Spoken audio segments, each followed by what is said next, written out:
Subcommittee on Regulatory Affairs, Stimulus Oversight, and Government Spending will come to order. I thought I'd start today with the mission statement of the Oversight Committee, just to try to always remind us to what our focus should be. We exist to secure two fundamental principles. First, Americans have a right to know that the money Washington takes from them is well spent. And second, Americans deserve an efficient, effective government that works for them. Our duty on the Oversight and Government Reform Committee is to protect these rights. Our solemn responsibility is to hold government accountable to taxpayers, because taxpayers have a right to know what they get from their government. We will work in partnership with citizen watchdogs to deliver the facts to the American people and bring genuine reform to the Federal bureaucracy.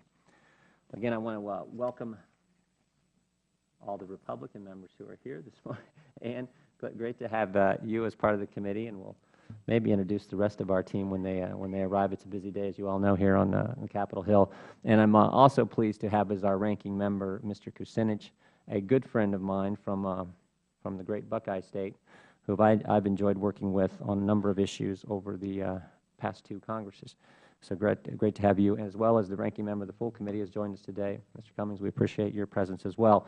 I'll start with an opening statement, then we'll have time for Mr. Kucinich's opening statement and get right to our great panel.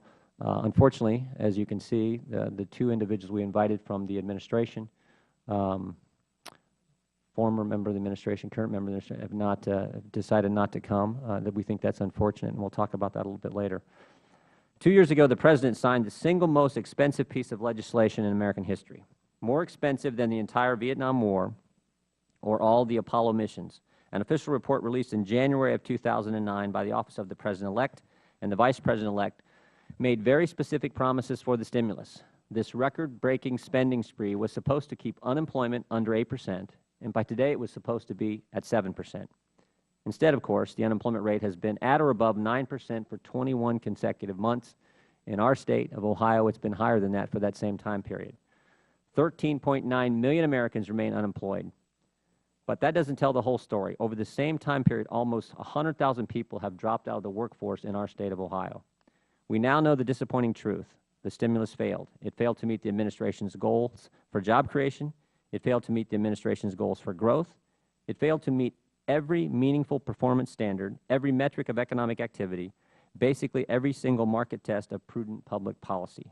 2 years ago, the administration sold the American people on a long discredited Keynesian pipe dream that the Federal Government could spend our way out of a recession. Today, taxpayers are left with a larger national debt, compounding interest, and nothing to show for it except the longest period of record unemployment since the Great Depression. Today, we will hear from some of the world's foremost experts on fiscal policy, who will assess the collateral damage to the nation's global reputation, our economic recovery, and credibility gap between this administration's lofty promises and the real-world consequences of failed economic policy. What we will not hear, however, is an explanation from the Obama administration, an administration, by the way, that promised unprecedented levels of oversight and accountability for this very bill. Unprecedented accountability indeed. It is unconscionable that the administration has refused to provide any witness who can account for the goals set forth for the stimulus when it was conceived. This level of obstruction and defiance of the Congress does not reflect the values and visions for transparency and accountability the President promised on many occasions. When the stimulus was proposed to Congress, the halls of the Capitol were filled with administration officials lobbying hard for its passage. The charts and graphs and projections were everywhere. Members of Congress were told that the failure to pass this stimulus would result in prolonged recession, but that passage would be a boon to the growth. The American people were told that the President had the best economic advisors, armed with the most reliable economic modeling to get the country back on the right path. But now the White House refuses to answer for the failure of their experiment with the American people's money. We invited two of the architects of the economic rationale for the stimulus to testify here today, Dr. Christina Romer and Dr. Jared Bernstein. Both refused to appear. We've given the administration the opportunity to discuss the stimulus in the context of the policy's original goals, metrics, and promises. Today, there are two empty chairs where Dr. Romer and Dr. Bernstein should be sitting. When an opportunity comes to explain the administration's position on the design and goals of the stimulus, no voice will be heard. The oversight of the stimulus is not about extracting a pound of flesh or scoring political points.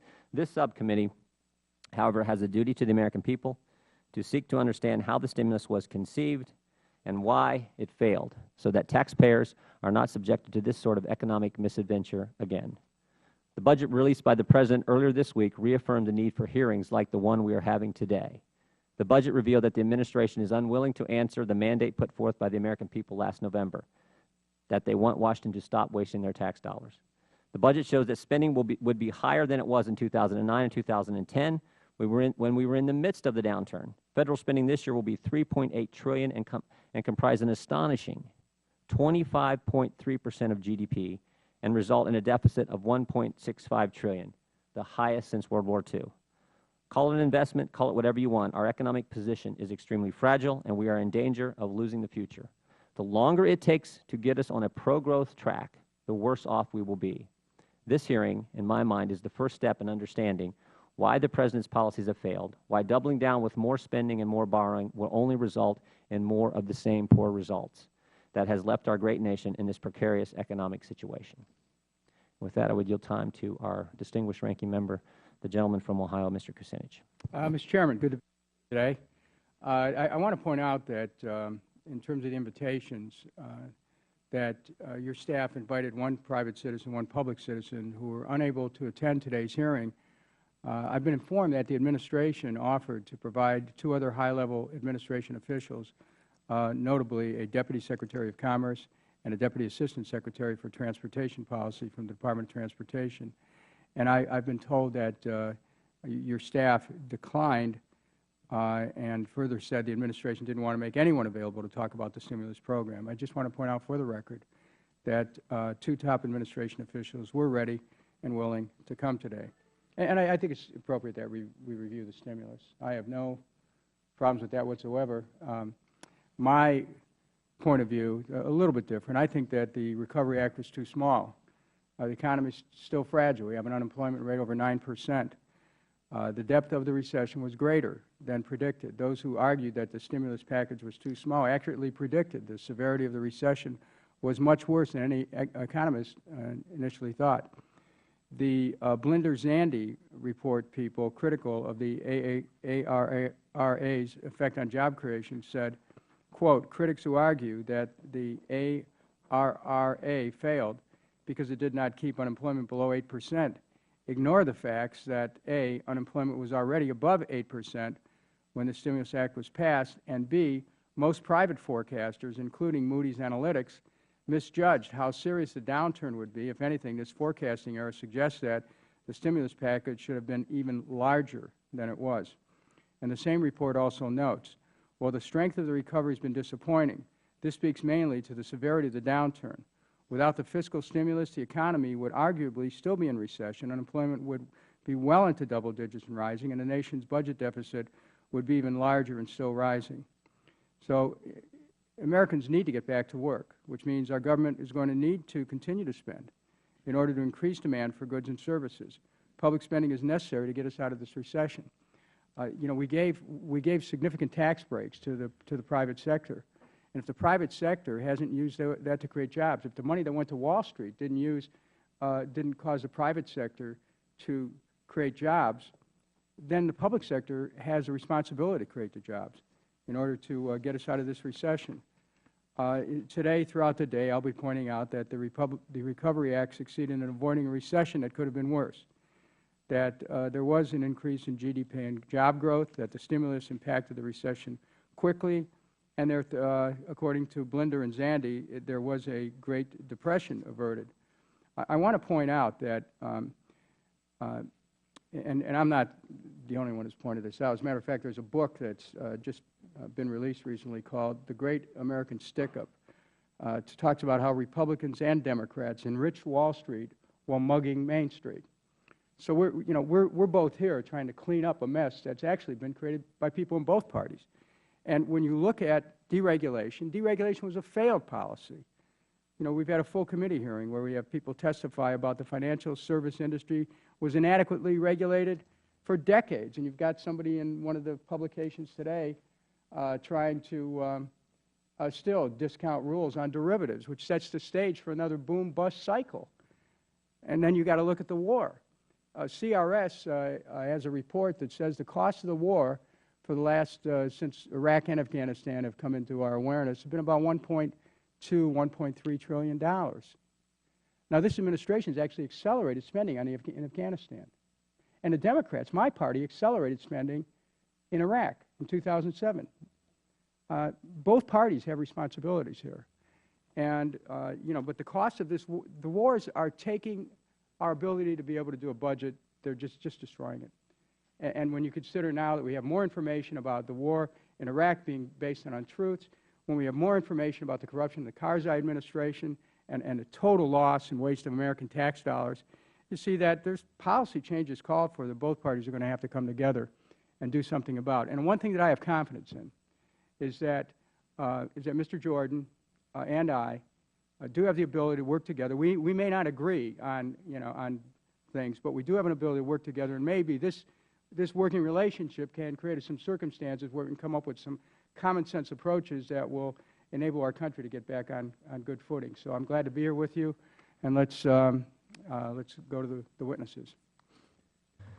I thank the gentleman. I would just point out a couple things. His comments. This administration has certainly increased spending on everything. That is true. And again, 2 deputy secretaries, as offered as witnesses by the administration, I think just doesn't meet the test when you think about this being the most expensive piece of legislation in American history.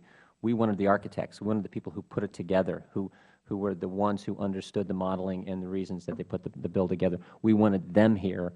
And frankly, when you think about the mission of this committee, it seems very appropriate when we're talking about the amount of taxpayer money that was put into this legislation to have the folks who put it together come and testify. May I certainly respond briefly? certainly.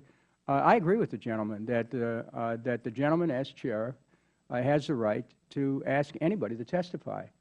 And I'm disappointed that the 2 witnesses were not available. On the other hand, they did offer replacements. Now, the replacements may have not been to your liking. I can understand that. Well, if the gentleman would yield, I would think the witnesses offered by the administration would not be to anyone's liking. It's not this, as the gentleman indicated. This should not be partisan. And in fact, the gentleman highlighted some of the spending that was done in the past Congress. You and I both voted against the TARP bailout and some of the other things. We do agree on some issues. I would think Republicans and Democrats both would say the witnesses offered by this administration were not appropriate for a piece of legislation of this magnitude. I want to say again, the gentleman is correct in having the right to ask anybody that you think is important to be able to get the answers from to appear before this committee. That's just unquestionable. It's unquestioning. I'm just stating that someone was offered and they were turned down. So thank you. Okay. I thank the gentleman. Let's get now to our distinguished panel. Before that, members have 7 days to submit opening statements for the record. We will now recognize our distinguished guest. We first have Professor John Taylor, Ph.D., is the Marion and Robert Raymond Professor of Economics at Stanford University and the George P. Schultz Senior Fellow in Economics at the Hoover Institution. I actually heard Mr. Taylor speak just a few weeks ago out in California, and we're great to have you with us today. Professor Russell Roberts, Ph.D., is the J. Fish and Lillian F. Smith Professor of Economics Chair at the Mercatus Center and Professor of Economics at George Mason University. And Dr. J.D. Foster is the Norman B. True Senior Fellow in Economics of Fiscal Policy at the Heritage Foundation. It is the policy of the committee that all witnesses be sworn in before testifying. So if you would please rise and raise your right hand. Do you solemnly swear or affirm that the testimony you are about to give this committee will be the truth, the whole truth, and nothing but the truth? Let the record reflect that all witnesses answered in the affirmative. Thank you, and we'll start with Mr. Taylor. Thank you, Mr. Chairman. Ranking Member Kucinich, for inviting me to speak today. My research on the Stimulus Act of 2009 shows that it had had no significant positive impact on the economy that we can measure. And indeed, I think the legacy in terms of increased debt and uncertainty is harmful for the economy. In my view, this really shouldn't come as a surprise. Research on previous types of discretionary countercyclical actions like this from the past, from the 70s, even more recently than that, shows problematic results, if you like. What I've tried to do in my written testimony is provide facts, provide what actually happened, rather than trying to simulate models about which there is considerable disagreement. When you look at the facts of ARRA, you see, according to the Department of Commerce, according to the Bureau of Economic Analysis, three main ways in which the money went out, and it's important to trace the money. First, Federal government purchases of goods and services, including infrastructure. Second, grants to the States with the intent that they would increase infrastructure spending. And third, temporary transfer payments to individuals, such as a $250 check sent out last year in 2009 mainly.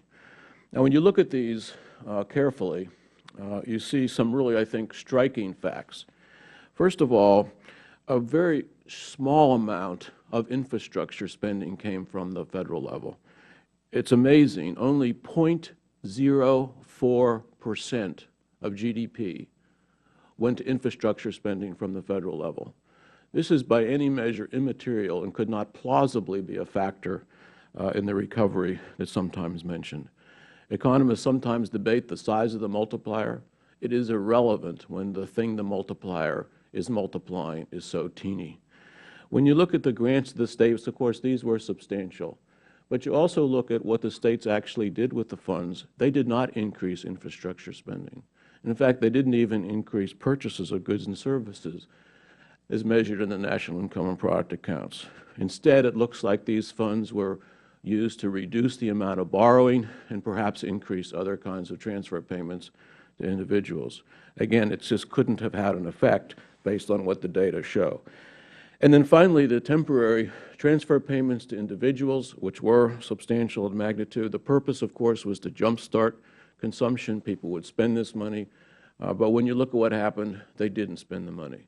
For the most part, it too was used to maybe increase saving, draw down some of the debt, and reduce the borrowing. This was not the way it was supposed to work.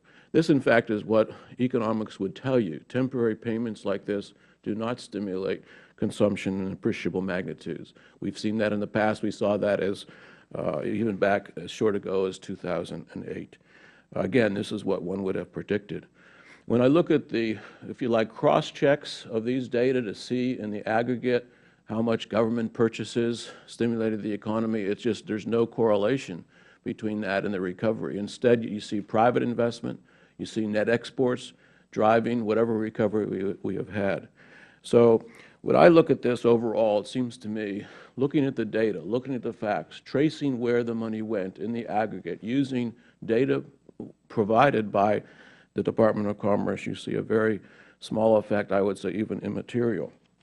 And I would just conclude by saying, in addition to that, I think the legacy of the increased debt, and in addition, the tendency that the stimulus packages themselves had to distract people from dealing with the longer-term debt and spending problems that we have to address was also detrimental. And I'll be happy to answer any questions you may have, Mr. Chairman, or the members of the committee. Thank you, Dr. Taylor. Dr. Roberts. Thank you, Chairman Jordan, Ranking Member Kucinich, and distinguished members of the subcommittee. Over the last 2 years, the American Recovery and Reinvestment Act of 2009 has injected over $500 billion into the U.S. economy in hopes of spurring recovery and creating jobs. The results have been deeply disappointing. Job growth has been anemic, while our deficit has grown, limiting our future policy options. 14 million workers are unemployed. The unemployment rate among African Americans is over 15%. This is an American tragedy. What went wrong? Why were the predictions so inaccurate? There have been two explanations. One is that the economy was in worse shape than we realized. The only evidence for this claim is circular. The standard Keynesian models underpredicted unemployment. I prefer a simpler explanation. The models that justified the stimulus package were flawed. Those models were broadly based on the Keynesian notion that the road to recovery depends simply on spending. In the Keynesian worldview, all spending stimulates, somehow subsidizing university budgets in the Midwest or paying teachers in West Virginia helps unemployed carpenters in Nevada. That may be good politics. It's lousy economics. This isn't the first time the Keynesian worldview was wildly inaccurate in predicting the impact of changes in government spending. Look at World War II. We frequently hear from Keynesians and others that the military spending of World War II ended the Great Depression. Certainly unemployment fell to zero because of the war, but did the war create prosperity or a boom? There was a boom for the industries related to war, but there was little prosperity for the rest of the country. The war was a time of austerity. Government spending didn't have a multiplier effect on private output. It came at the expense of private output. What about the end of the war, when government spending plummeted? Paul Samuelson, a prominent Keynesian, warned in 1943 that when the war ended, the decrease in spending, combined with the surge of returning soldiers to the labor force, would lead to, quote, the greatest period of unemployment and industrial dislocation which any economy has ever faced. He was not alone. Many economists predicted disaster. What happened? Government spending plunged from 40% of the economy to less than 15%, and prosperity returned to America. Unemployment stayed under 4% between 1945 and 1948. There was a short and mild recession in 1945 while the war was still going on, but the economy boomed when government spending shrank and price controls were removed. We are told that the failure of the current stimulus proves it simply wasn't big enough to get the job done. But it is equally plausible the opposite is true, that government intervention in the economy prevented the recovery. The truth is, our knowledge of the complex system called an economy, as modern as the United States, is woefully inadequate and may always remain that way. We ask too much of economics. Even our best attempts to measure the job impact of the stimulus make this clear.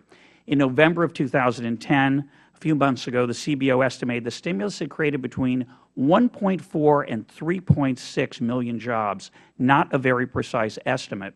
But even this estimate was more of a guess than an estimate. The CBO estimates didn't use any of the actual employment data after the stimulus was passed. Instead, they based their estimates on pre-stimulus relationships between government spending and employment, relationships that failed to predict the magnitude of our current problems. The CBO's results and those of other forecasters using multi-equation models of the economy are not science. They are pseudoscience. What the economist F.A. Hayek called scientism, the use of the tools and language of science in unscientific ways. So where does that leave us? Let's get back to basics. When you are in a hole, stop digging. Stop running deficits of over $1.5 trillion and counting. Act like grown-ups. Get your fiscal house in order. Stop spending 25% of what we produce. Stop wasting my money and giving it to your friends. Stop passing legislation that makes it hard to figure out what the rules of the game are going to be. Get out of the way. Make government smaller and give us a chance to do what comes naturally, seeking ways to make profit, avoid loss, and work together. That is the only sustainable path to recovery and prosperity. Thank you very much. Thank you, Dr. Foster. Thank you, Mr. Chairman, members of the committee. I appreciate the opportunity for allowing me to testify before you today. At best, economic stimulus efforts based on deficit spending and tax cuts with little or no incentive effects have done no harm, at best. It is possible to stimulate the economy during and after a recession by improving incentives to work and produce, by reducing uncertainties regarding future policy, by expanding foreign markets for our goods and services. Recent efforts have been unsuccessful because they did none of these things. Regulations increased, uncertainty increased, tax distortions were left in place, and efforts toward free trade have been anemic. Stimulus can work but has not worked because the administration took the wrong approach, emphasizing incentive-neutral tax relief and massive increases in deficit spending. As he often remarks, President Obama inherited a ballooning budget deficit. His response to push the deficit higher, and with his most recent offering, he has reached new highs. Fortunately, the recovery is underway, uneven, stronger in some areas than others, but recovery nonetheless. The underlying strengths of our free market system are once again at work. But make no mistake, our economy is recovering despite, not because, of stimulus efforts. The heart of the administration's policy is the equivalent of fiscal alchemy. Alchemy is the art of transmuting metals, referring specifically to turning lead into gold. Fiscal alchemy is the attempt to turn government deficit spending whenever, wherever, and on whatever into jobs. Regarding near-term stimulus, it is not a matter of how wisely or foolishly the money is spent, nor how quickly or slowly, or whether some is saved or not, any more than the phase of the moon or adding a bit more wolfsbane enhances the prospects for lead to become gold. The basic theory of demand-side stimulus is beguilingly simple. The economy is underperforming, demand is too low, increase demand by deficit spending, and voila, the economy is stronger and employment is up. One wonders then why government should not simply increase deficit spending much, much more and create instant full employment. Why indeed? The answer is that demand is shifted but not increased, because government must somehow fund this additional deficit spending, and it does so by borrowing, reducing the resources available to the private sector. Suppose you take a dollar from your right pocket and put it in your left pocket. Do you have a new dollar to spend? Of course not. Deficit spending shifts demand from private to public sector. Or imagine the level of water in a bathtub represents the total level of demand in our economy. Now suppose you pour a bucket of water into the bathtub. You would expect the water level to rise. But where did the water in the bucket come from? It came from dipping the bucket in the bathtub in the first place. You may make a splash, as the President did with his stimulus, but when the water settles, in terms of the water level, total demand, nothing has changed. There are some telltale signs that has intentionally or inadvertently fallen for demand-side stimulus alchemy. One involves talk of multipliers. One must first believe deficit spending can boost total demand before investigating multipliers. One must first believe lead can become gold to investigate the advantages of incantations over potions. Another telltale sign is references to whether amounts are saved or spent. Whether deficit spending monies are saved or spent matters not a whit to the immediate level of economic activity. If spent, then private demand falls by the amount borrowed to fund the spending.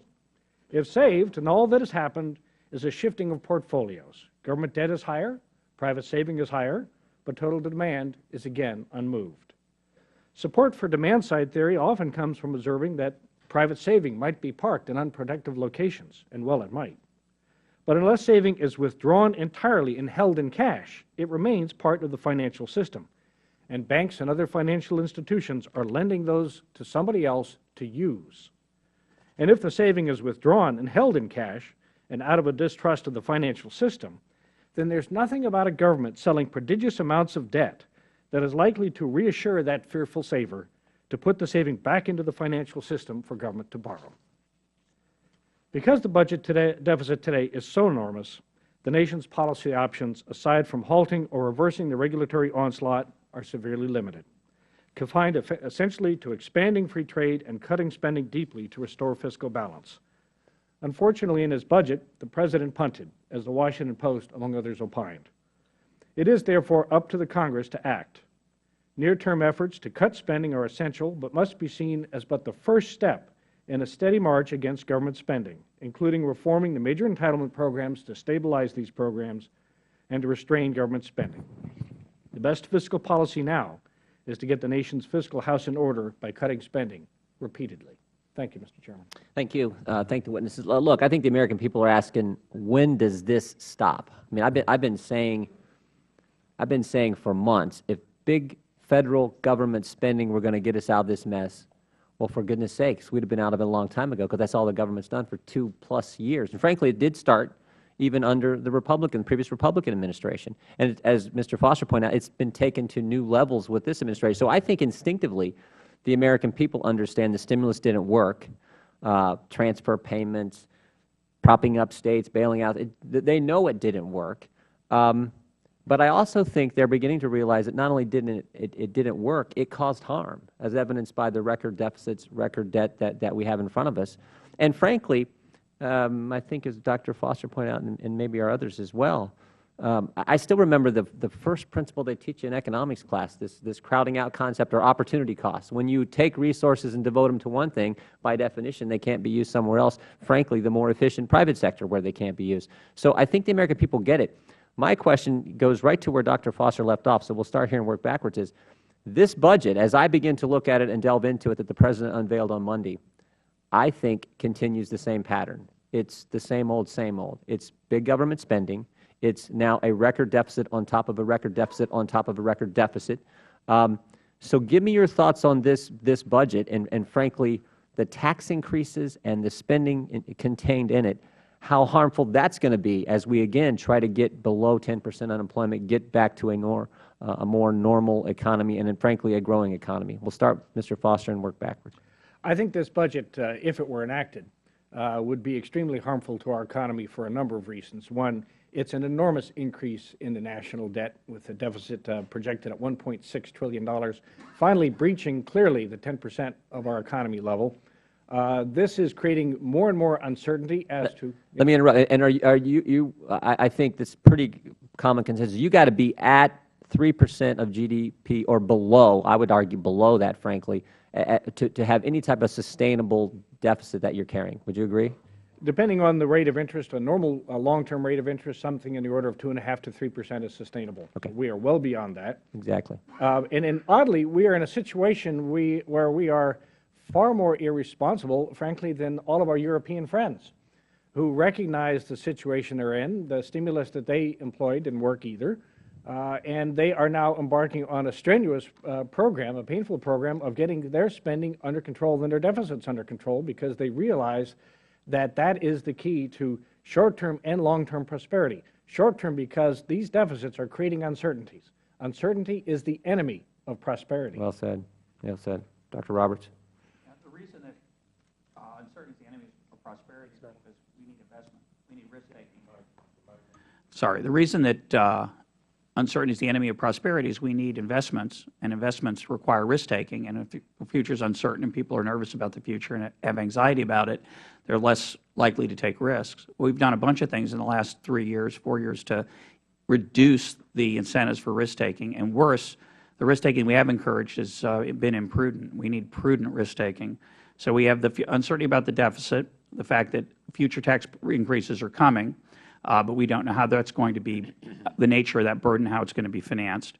We have uncertainty about the stability of the system itself. We're financing our deficit right now with very short-term interest borrowing, which is great when interest rates are low, but when interest rates rise, it could be very, very expensive, and I'm very concerned about that. There's regulatory uncertainty. We've passed massive regulation of the healthcare and financial sectors, two large parts of our economy. It would be one thing if we passed the legislation, it was in place, but of course the rules aren't written yet, so how do people know to go forward? And finally, we've done a bunch of bailouts that said if you are bad at what you do, we're going to give you money anyway. Yeah. And so risk-taking, prudent risk-taking, has been discouraged. You made me think of one thing here, too, and we'll finish with Dr. Taylor, if he can address this question, too. And this is one area where we may have some agreement with the President with corporate tax rates. I mean, actually, and to the point where I think it's frankly unpatriotic not to be for lowering the corporate tax rate when you think about where we compare with our competitors around the globe. So I'd like your thoughts on that, too, as you evaluate the budget, Dr. Taylor, in the last 30 seconds here. Yeah, sure. I think the most sensible thing is to reverse this spending binge of the last 2, 3 years, and I think that would be so beneficial to the economy, to show the courage of our government to be able to do that. If we start reducing the debt, I think that on the taxes, I agree that corporate taxes makes us uncompetitive. I would say the firmest thing to say to convince the American people is we're not going to increase anybody's tax rate for the foreseeable future. That would provide certainty, remove a lot of the doubts and concerns people have about investment. And the only way you're going to get unemployment down is to encourage private investment. That's what the data show. That's what history shows. Well said. Thank you. Yield to the gentleman from Ohio, Mr. Kucinich.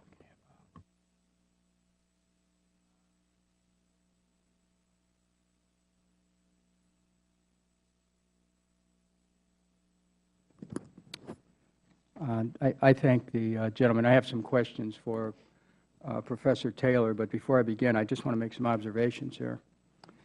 To have this discussion about the state of the economy without getting into the fact that the tax cuts that were sponsored by the Bush administration cost us $1.2 trillion, that the wars, which both parties have participated in, have cost us roughly about $1.2 trillion. We have a trade deficit right now of $497.8 billion, according to the latest U.S. Census. NAFTA, GATT, China trade. Millions of jobs have been lost. It's been the work of both parties. We have maybe close to 15 million people unemployed, and when you look at the boom-bust cycle that was created by the lack of regulation of over-the-counter derivatives, where Warren Buffett himself in 2002 condemned these over-the-counter derivatives as financial weapons of mass destruction. This is as recounted in Bob Scheer's book, The Great American Stick-Up.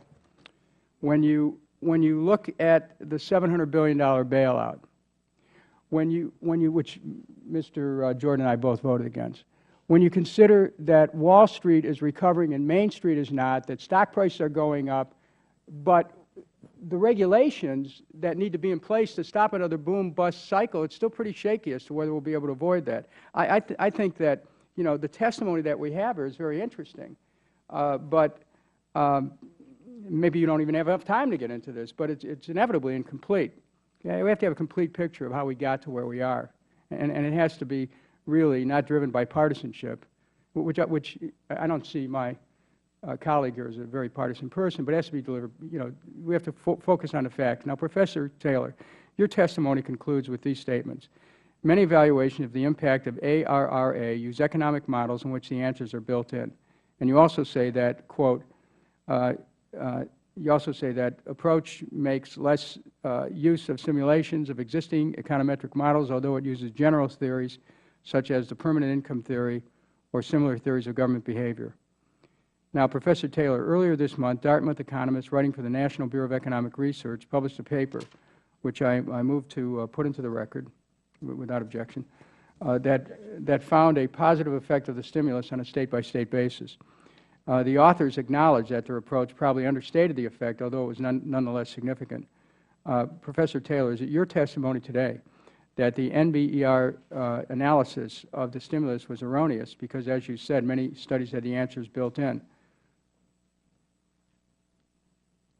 The NBER study you're referring to, I do not know about. Well, I want to have let me staff answer with respect to my own studies of this specific, and also NBER publication. Well, here's, And they show when you look at where the money went, it did not increase infrastructure spending at the states.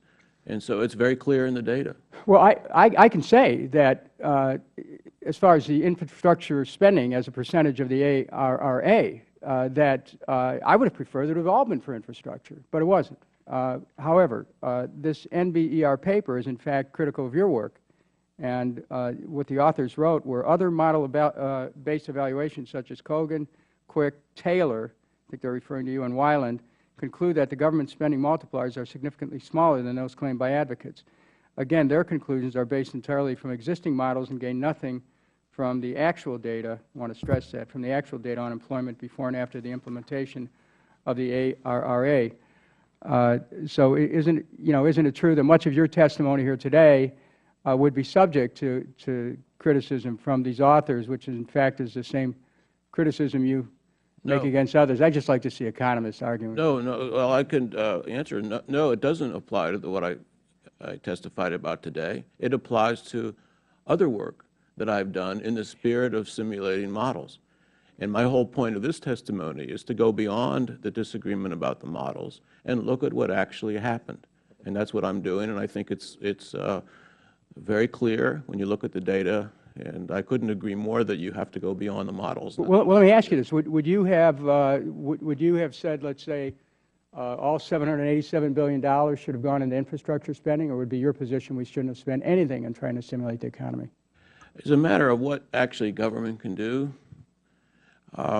Why do you think such a small amount went to infrastructure at the Federal level? I think people were told you just can't get the money out the door that fast. Instead, the idea was to send grants to the states, but not thinking that they're not going to get money out that fast either. It's a matter of what is feasible and capable. In our experience, not just in this case, but in the 1970s, we tried to do the same thing, send grants to the states, hoping that they would spend money on infrastructure. They didn't do that. They did exactly the same thing as this time. We didn't look at those studies. Mr. Chairman, we can have another round. Then I'll get back to this question. Thank you, Dr. And if I could, Mr. Taylor, is it true that the actual data shows that unemployment's been at record levels for the last 21 months when it was projected to be at 8%? Yes. Okay, thank you. The Vice Chairman of the subcommittee, the gentlelady from New York, Ms. Burkle. Thank you, Chairman Jordan, and thank you all for being here this morning for this very important discussion. I always thought it was just a bit counterintuitive that we would take $1 trillion out of the private sector and give it to the government to redistribute back to the private sector with all sorts of strings attached, and hope that it would help our economy and job creation. So I guess my first question, I'll just refer to something that the gentleman from Ohio mentioned regarding the tax rates and continuing the tax rates and what they add to the deficit, because that's something we hear as an excuse or a reason not to extend the tax rates from 2001 and 2003. I'd like you to comment on that before we get into the stimulus a bit.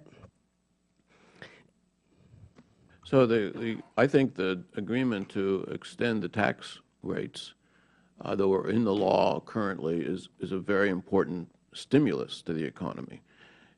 Economics tells us the more permanent changes like that, something that's been in the law for a while, is much more beneficial until people's spending decisions and investment decisions. I would like to see that extended even further. I think that would be quite beneficial and a good stimulus, more beneficial than the temporary types of changes people have proposed. Thank you, Dr. Taylor. Dr. Roberts? Well, I think it's important to remember that we cut tax rates, and that had a stimulating effect that Professor Taylor is talking about. But if you cut revenues and you don't cut spending, all you've done is substitute taxes tomorrow for taxes today. And I think the single most important thing that Congress can do now is to cut spending, because that is an implicit tax on the private sector. We spend way too much money through the government sector. We need to spend less. Thank you. Dr. Foster? I agree with Dr. Taylor that it's terribly important that we extend for a much more longer period of time, if not make permanent, the tax relief that was enacted under President Bush. That uncertainty about the outcome of that policy had a major depressive effect on the economy last year. And those decisions will feed on into next year. It reduced investment, which is going to be a driver going forward. But it is also terribly important to get the spending down now. That is probably, at this stage, the most stimulative policy that we can enact to get spending under control, the deficit down, reassure credit markets that we do intend and will get our fiscal house in order. Thank you. My next question, and it's to all three of you again, do you think that the economy would have improved and would have recovered without the stimulus? Dr. Taylor? Yes, I think in fact, the beginnings of the recovery preceded the stimulus. When you look at the factors in the economy that drove the increase in growth, there are private investment, also net exports, not really the government purchases.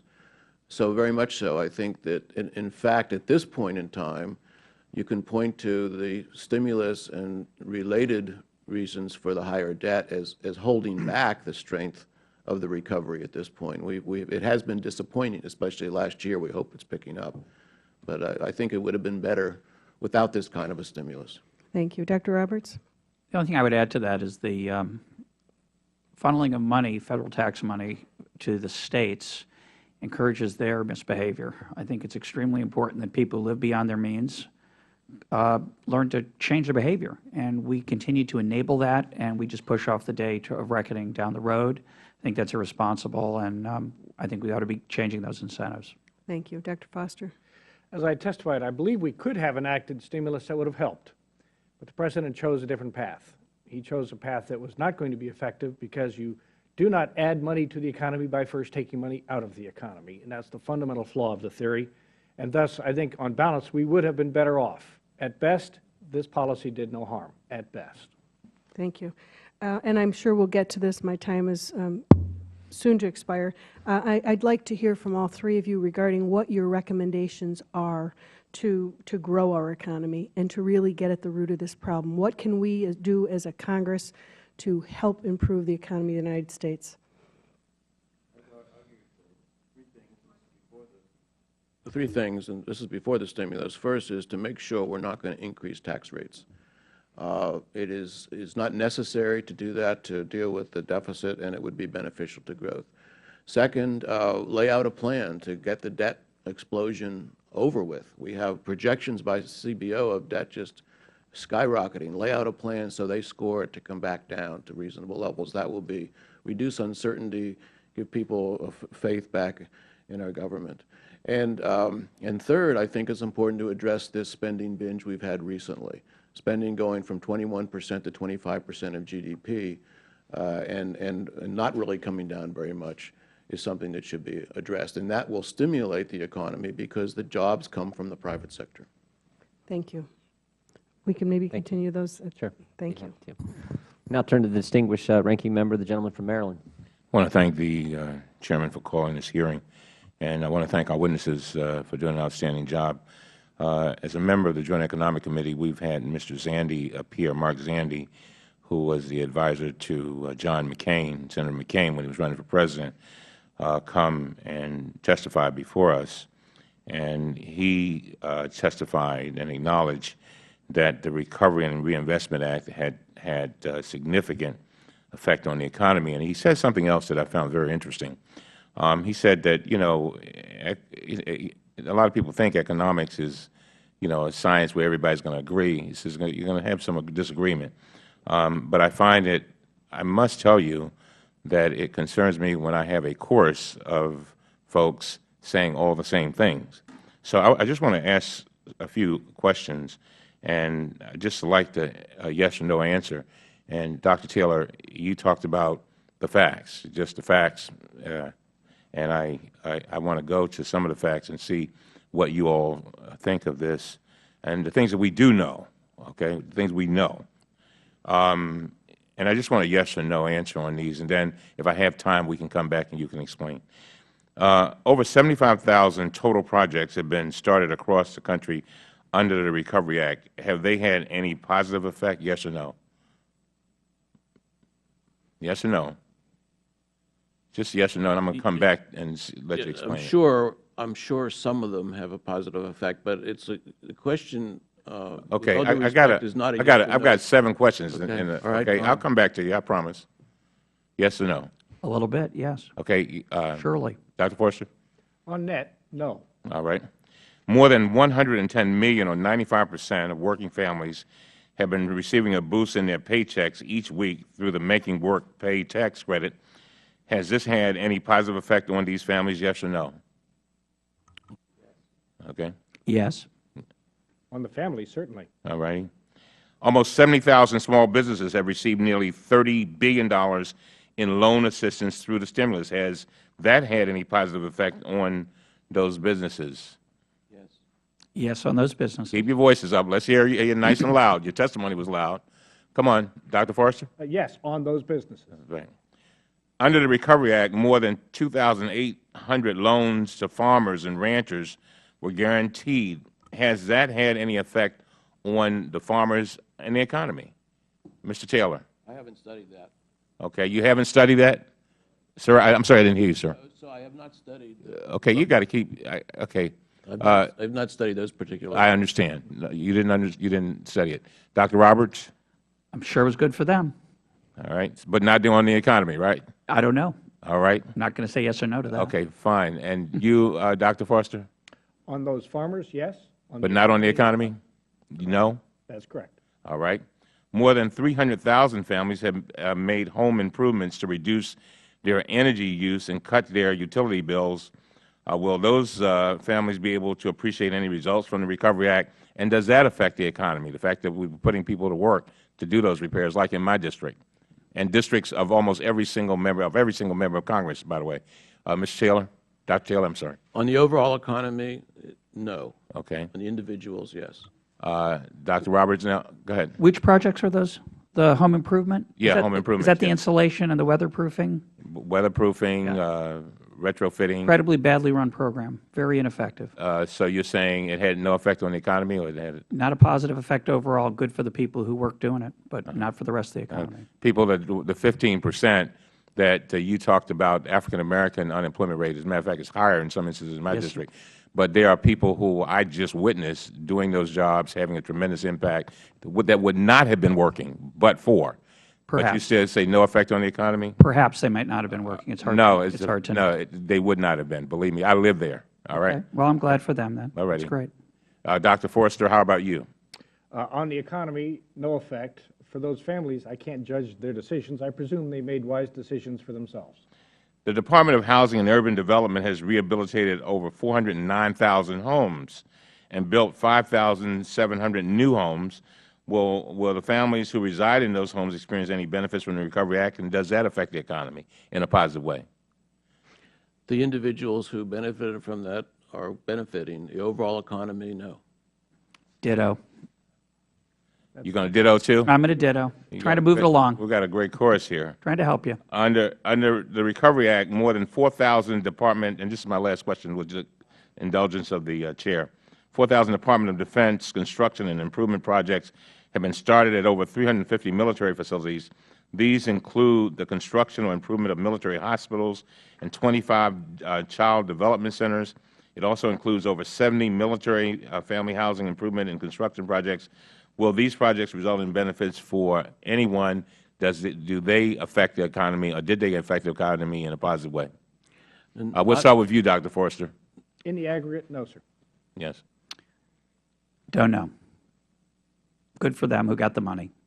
If you pay people to dig ditches and fill them back in, and you give them a $200,000 a year salary, for example, they'll be better off. And you, Dr. Taylor? Those people benefited. The overall economy did not. Thank you all very much. I thank the gentleman. Let me just clear up one thing, and we'll go quickly. We just got 4. We'll go one more round, then we'll get to our second panel. I want to just clear up this issue. Some have suggested that allowing families and individuals to keep their money adds to the deficit, and I just fail to adopt that premise that reducing the tax burden on the American people somehow adds to the deficit. But I want to hear it from the experts. Our deficits and the buildup of our national debt, is that a result of letting people keep their money, or is it a result of politicians spending too much? Let's just answer the simple question first. Mr. Taylor. The largest amount is the spending going forward. It's just basically, you just look at projections of why the deficit is, where it's going, why it's increased. It's on the spending side. Mr. Russell. Mr. Roberts. I just want to have the thrill of saying I agree with Mr. Kucinich a little bit. So while I agree that the stimulating effect of cutting tax rates has a positive incentive for economic activity, to cut taxes and increase spending at the same time is irresponsible. I wondered, I heard your first comment. You got to do both. You'd stay there. Okay. Got to do both. Okay. Well, let me, Mr. Foster, and then I want to follow up with another question for all of you. Well, obviously, as an arithmetic matter, the deficit is the difference between Understand. spending and revenues. But if you look at where we are spending as a share of our economy, which is a simple metric, compared to any historical norm, we are far above that, indicating that that is the problem. Okay. Now, let me ask you this. I would argue the problem is so big. Deficits, we're running record deficits, piling up $14 trillion in debt, so big that we have to get after the spending right away. But to ultimately deal with this thing, you've got to have economic growth. There is no way you can get to a balanced budget, get this ship headed in the right direction, get to where we need to go if you do not have economic growth. And allowing the private sector, allowing families, small business owners, individuals to keep more of their money, I contend, is central to having economic growth. And I would argue lowering the corporate rate as well and regulatory policy. I get all that. But I would argue keeping those taxes low, allowing families to keep more of their money is fundamental to getting the economic growth we're ultimately going to need to dig ourselves out of this mess. And I'd like to agree. My proposal and recommendations is to not increase tax rates and to deal with this deficit and debt problem by reversing the recent spending binge and getting spending back to where it was as a share of GDP. Okay, let me ask you this then. And would you agree that where the continuing resolution is, would you agree this is a good first step in saving the taxpayers approximately $100 billion over the rest of this fiscal year is a good start? Yes, I think getting spending back to 2008 is the excellent first step. Okay. Dr. Roberts. But it's a baby step. You got to take a bigger step. Yeah, it's 1/15 of the deficit. The rounding error, it's a deck chair off the Titanic. I mean, it's just nothing. I get it. I get it. But I think, again, if you want to cut taxes, the way you want to do that is cut spending. I agree with what Milton Friedman said. What's important isn't how we finance what government does. What's important is what government does and how much of it. Because of this basic point, spending leads to borrowing, which is just another form of taxation. Which is more future taxes. So if you cut taxes, especially if you don't cut tax rates, you just give people money back and you continue to spend, you haven't encouraged economic activity. You've told people we're going to take money out of your hide later. Well said. Well said. Well said. Mr. Foster. I think there's one area in which economists have a broad consensus at this point, rare as it is, and that is that economic growth is the driver for deficit reduction above all. The key to economic growth, as the President himself has said, is the private sector. And the way to get the private sector moving forward at this point, from a Washington perspective, is greater certainty. Don't raise taxes, certainty about tax policy, suspend the regulatory onslaught, and get spending under control so they have some ability to forecast what government is going to be doing. Yeah, let me just finish with one last point with you. Earlier you said, Dr. Foster, that there was a stimulus package that could have been put together that you actually thought would make some sense. Describe that for me. Was it, as I suspect, was it the right kind of tax policy, right kind of tax cuts, and some infrastructure spending, or was it something else that you had in mind? It certainly wasn't infrastructure spending. Okay. As Dr. Taylor pointed out, you can only push so much money out that pipeline, and in the end, it wouldn't have made any difference to the immediate economy. An effective policy, which would have been effectively no cost, would simply be to say at the beginning of 2009, we will not raise taxes. We will not raise taxes until the unemployment rate gets down to full employment, and we can have a debate about what tax policy should be. If we had simply done that and eliminated the uncertainty about tax policy, our economy today would be a lot stronger. So you're arguing that the best stimulus package at the time, early 2009, when we were in the midst of this problem, the best stimulus approach at the time would have been to establish certainty, but in essence do nothing. The best no-cost policy. Yeah. If we were willing to use resources, the best policy would have been to take whatever we otherwise would have spent in the stimulus law and use it to reduce the corporate tax rate, which even the President now acknowledges must be done. Great. Great point. Thank you. Go to the ranking member.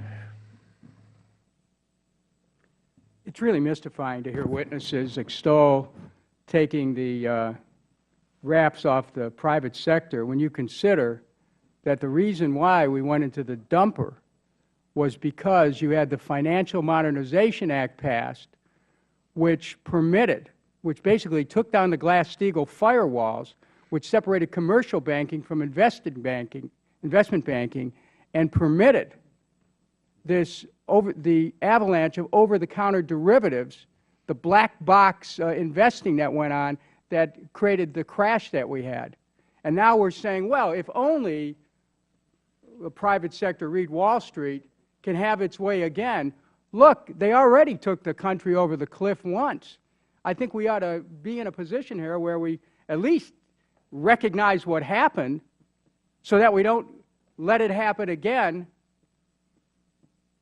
I don't know if any of you gentlemen ever testified in favor of the Financial Modernization Act or the Commodity Futures Trading Act, but if someone doesn't do any back analysis and understand that Glass-Steagall actually protected capitalism from itself through having regulations, we've got to be careful here advocating that we just take down regulatory structures, because in the end, the taxpayers end up footing the bill. Now, I was interested to hear I think it was Dr. Foster. I was in a discussion with staff, but I think I heard you say if you cut taxes and increase spending at the same time, it's not responsible. Did you say that? No, sir. I believe that was Dr. Roberts. Okay. Thank you for pointing it out. So Dr. Roberts said that. I mean, I heard that, and I thought, well, I was thinking about the Bush tax cuts. And these tax cuts helped to dig the economy into a bigger hole. They took the tax burden off the shoulders of the rich, put the burden on the middle and lower classes. The rich won, the economy lost. In 2001, the tax cuts were enacted. CBO estimated the gradually rising federal budget surplus. This is before the tax cuts were enacted. They estimated the gradually rising federal budget surplus.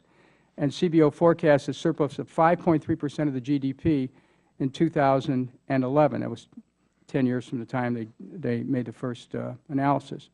The 10-year, $1 trillion price tag attached to the cuts played a direct role in making the forecast a pipe dream. The Bush tax cuts that were enacted in 2001 and 2003 resulted in $1.2 trillion revenue loss from the fiscal year 2001 to fiscal year 2010. So I would tend to agree that if you are cutting taxes and increasing spending at the same time, you're going to get in trouble. I would argue that the tax cuts set the stage for putting us in a position where it limited our ability to spend within the construct of the current way that we handle our money. Now, I want to throw one other thing into this discussion, Mr. Chairman. Article 1, Section 8 of the Constitution of the United States puts the power to coin money solely in the hands of the Congress. We basically gave that away in the 1913 Federal Reserve Act. You've got the Federal Reserve with the power through quantitative easing to just print money. Somebody here talked about alchemy, which is basically you're talking about, creating something of value basically out of nothing. Yes. All the money the Fed creates is backed by the full faith and credit of the United States of America. Congress is basically cut out of that deal. No limited, if any, oversight. We can't even have transparency and find out what they're doing. So I'm thinking that that when we start to address issues like the economy, and when we start to attack the ARRA as being somehow at the epicenter of this whole thing, please, it's almost laughable, because this, you have to talk about tax cuts, the impact, you have to talk about the war, you must talk about the trade deficit, and if we're really going, and to look at it from what happened under both parties, to be able to really get to the bottom of what's going on in our economy. So I'd say, I've seen your testimony, and I'd say that all of you have something to contribute to this. But there aren't any high priests or priestesses when it comes to the economy. I remember sitting in a committee with Alan Greenspan, who is the final arbiter in this town, or had been, on the economy. And here's what he said: I made a mistake in presuming that the self-interest of organizations, specifically banks and others, were such that they were capable of protecting their own shareholders and their equity in the firms.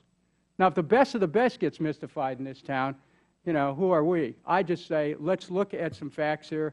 And, Mr. Chairman, I want to thank you for holding this hearing, because it's the beginning of what needs to be a long and serious discussion about not only how we got here, but where are we going and how can we get people back to work. Without objection, I'd like to put in how the Great Recession was brought to the end by Zandy and Blinder. Without objection. It's an amazing day. We got Dr. Roberts, who agreed with Mr. Kucinich. We got Mr. Kucinich coming full circle, agreeing with Ron Paul right here in front of all of us. My buddy. It's an amazing, amazing day. Did you want to say something? I just want to say two quick things. When Alan Greenspan said he made a mistake, I think he was right. But the mistake he made was helping Wall Street socialize its losses with my money. And I am in favor of the private sector leading the recovery, and that would rule out Wall Street, which has been cushioned by Federal welfare from the chair of the Federal Reserve and the Congress going back to 1984. So the single most important thing I think we need to do to get that straightened out is to stop bailing out losers on Wall Street, which we have done systematically, and it's a huge problem. Well said. Did you say this is our witness? Yeah. He's well, we're both in agreement with that statement, Mr. Ranking Member. Yield to the gentleman from Idaho, Mr. Labrador.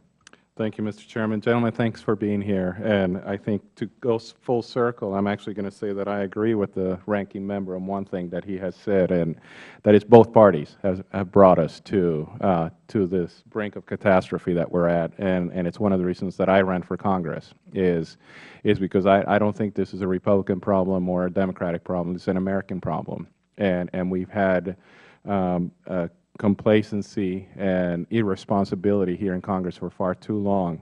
And now where I do disagree with it, and I think what happens is that when you have what I used to call in my legislature the wing tip, or some people call it the wingnut coalition, where you have the left and the right where they end up meeting at the same time, what ends up happening is that we reach a different conclusion. We both agree on the problem. We agree that we have been irresponsible, but we reach a different conclusion. I think all of you said that it's irresponsible to lower taxes and increase spending. But it seems that some people on the other side say then the conclusion is that we should increase taxes and increase spending. And I think that's extremely irresponsible. I think what we should be doing is decreasing spending, decreasing taxes. But I have a question. The Tax Foundation has found, and they're talking about state level, so I want to, I've studied their state information. At the federal level, would it be smart for us to look at some of the exemptions that are out there? Because I do think we need to reduce the corporate tax. In fact, I would like to just zero it out. But at the same time, there's a lot of exemptions that are out there that are, pretty much picking winners and losers in the economy, and I don't think the government is very good at that. What would be your take if we start, yes, reducing corporate tax rates, but at the same time looking at some of the corporate exemptions that are out there? I think a tax reform of that kind makes a lot of sense, reducing rates, if you like, and broadening the base by looking at exemptions and loopholes. I would, though, at this point in time say, to me, the problem is really on the spending side. And if you could get some kind of a consensus just to leave tax rates where they are for the time being, that would create certainty and remove a cloud that people think taxes are going up rather than down. So I would focus on what's feasible at this point. And although it would be better to do the kind of reform you're talking about, I would be very happy to just leave rates where they are and work on this terrible spending problem that we have. So even not reducing the corporate tax rate? Well, I would like to do that, but you got to get something through this system here. And it seems to me the spending is, if that can help you on the spending side, if there's a tax reform like that that can help, and that may indeed be the case. But I would say that to me, you know, the year 2000, spending as a share of GDP by the Federal Government was 18.2%. It's now 25 or so. That's a gigantic gap to get fixed.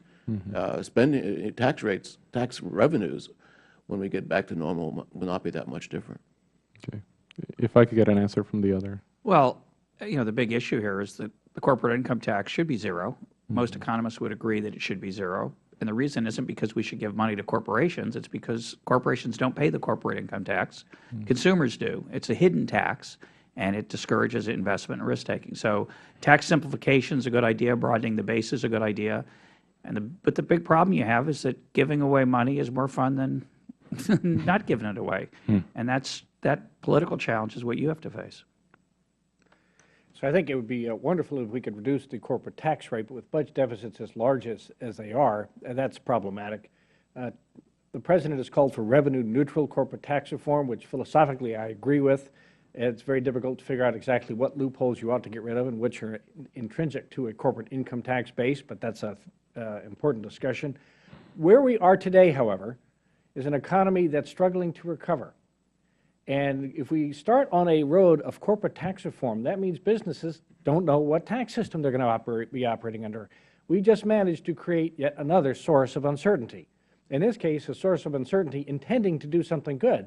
But we have to understand that this new source of uncertainty will have a depressive effect even while we sort through the process of corporate tax reform. Thank you. I have one more question. And I apologize that I went out of the meeting. Maybe you already answered this question, but I think it was Dr. Taylor who said that we didn't spend enough money on infrastructure, or there was just a little bit amount of money of GDP spent on infrastructure. If we would have spent the entire amount on infrastructure, would it have made a difference? Because it seems that's what I keep hearing from the other side, is that we just didn't spend enough. Yeah, of this, I think, incredibly large package, 862, or however you want to measure it, a very small fraction went to infrastructure. Remember, it was advertised as spending, create jobs with infrastructure, so such a small amount went to it. I think that's the reality of these packages. That's what we found in the 70s when we tried this. You can't get money out the door that fast. It's just not. You can maybe accelerate spending that's already there, or the permit's already approved. That's what I would have done. I'd just focus on accelerating some of that spending. But it's just not feasible. And so that's really why these packages, one of the reasons why these packages fail. Okay. Thank you. Thank the gentleman. Gentlelady from New York is recognized. Thank you, Mr. Chairman. The gentleman from Maryland, who has since departed but talked about a chorus here this morning, and indeed it is a chorus, but it could be, we could have the sopranos here if the administration had agreed to show up. So unfortunately, we're only getting one side of the argument.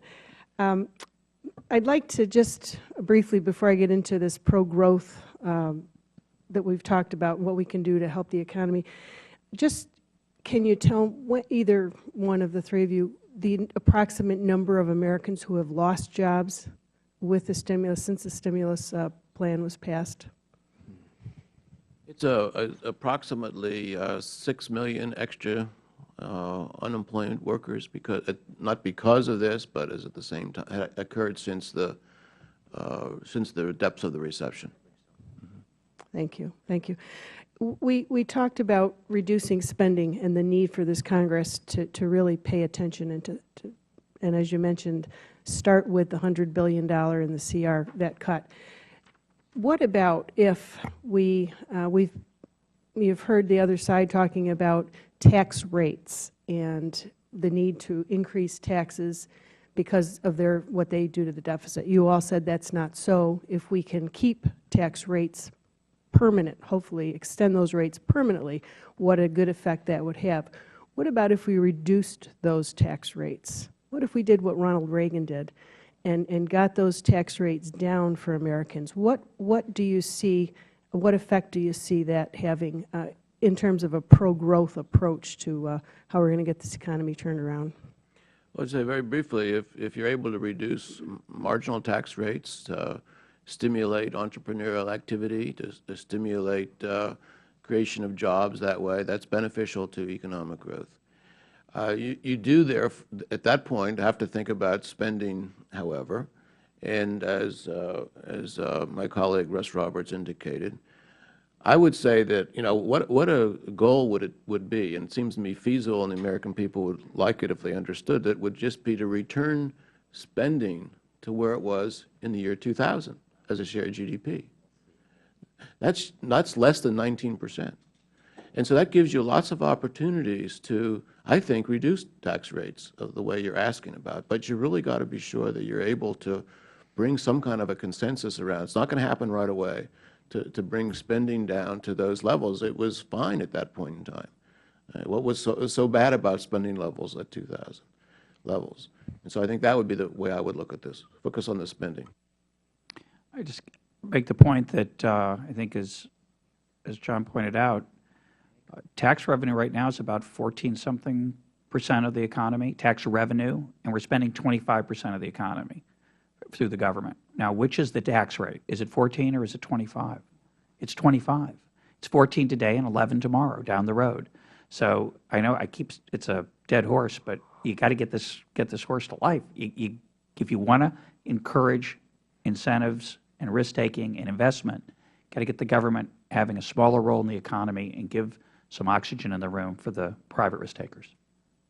And when you say that, and you talk about, and Dr. Foster mentioned as well, creating certainty for businesses, and we heard that throughout no matter who you talk to, especially small business owners.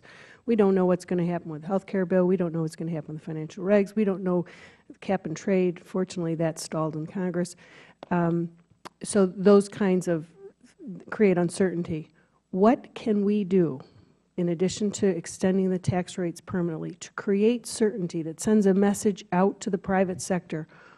We want to help you. We don't want to get in your way. We don't want to impede your success. You don't just need certainty, you need confidence in the future, right?